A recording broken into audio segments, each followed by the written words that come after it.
My name is Sebasta. I am currently a fitness coach and trainer, and I'm in school still, so I'm only 21, and I've been constantly growing in the fitness industry and just as a person through fitness and movement. Fitness to me is like a feeling, an emotional state. It's like a mental, physical, emotional, like spiritual. It transcends into all those different aspects. So fitness to me is feeling optimal in your own skin.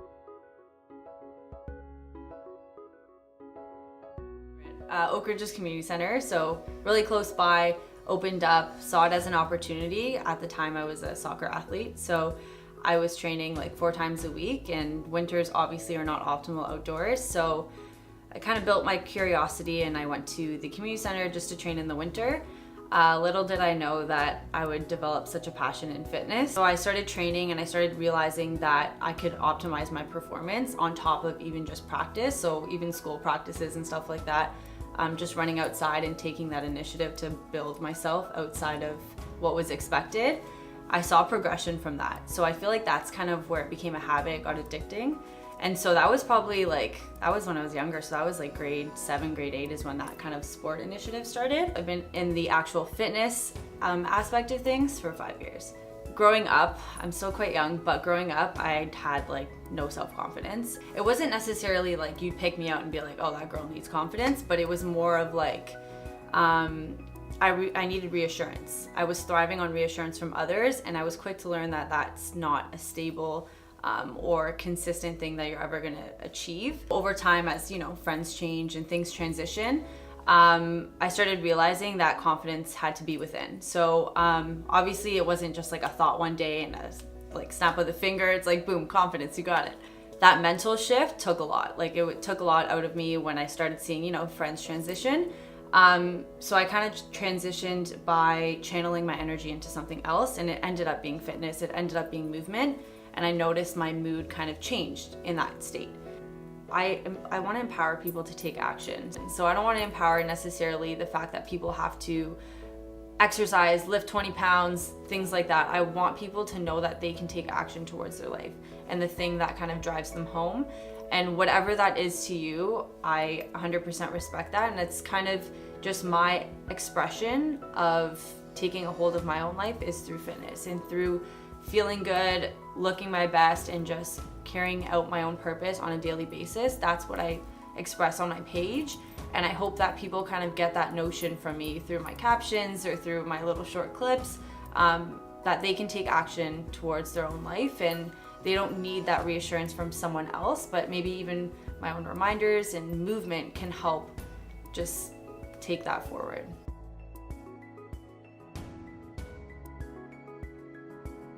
I guess I've kind of always been a women's empowerment girl, because even when I was younger, I had a speech on how girls can be in sports too. So that's kind of funny. I still have it too.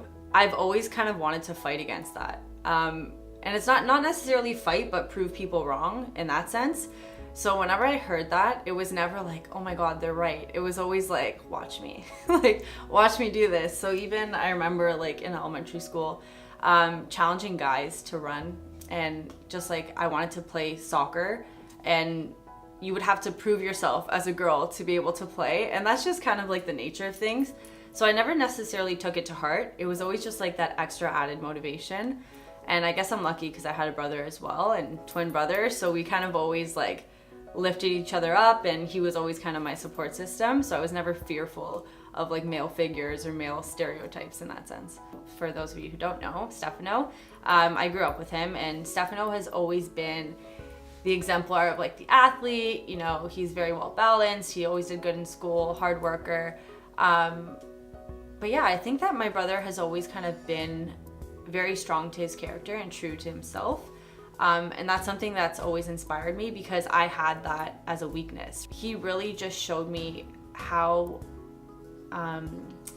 discipline can kind of, and like discipline, self-confidence, and taking action towards things that you want to do can lead you that much closer. So just like those small actions make a huge difference. And I just noticed, like, even through his daily routines and his habits, he was just so committed to everything he did. We try to, help each other and build each other and see different outlooks on life and taking action.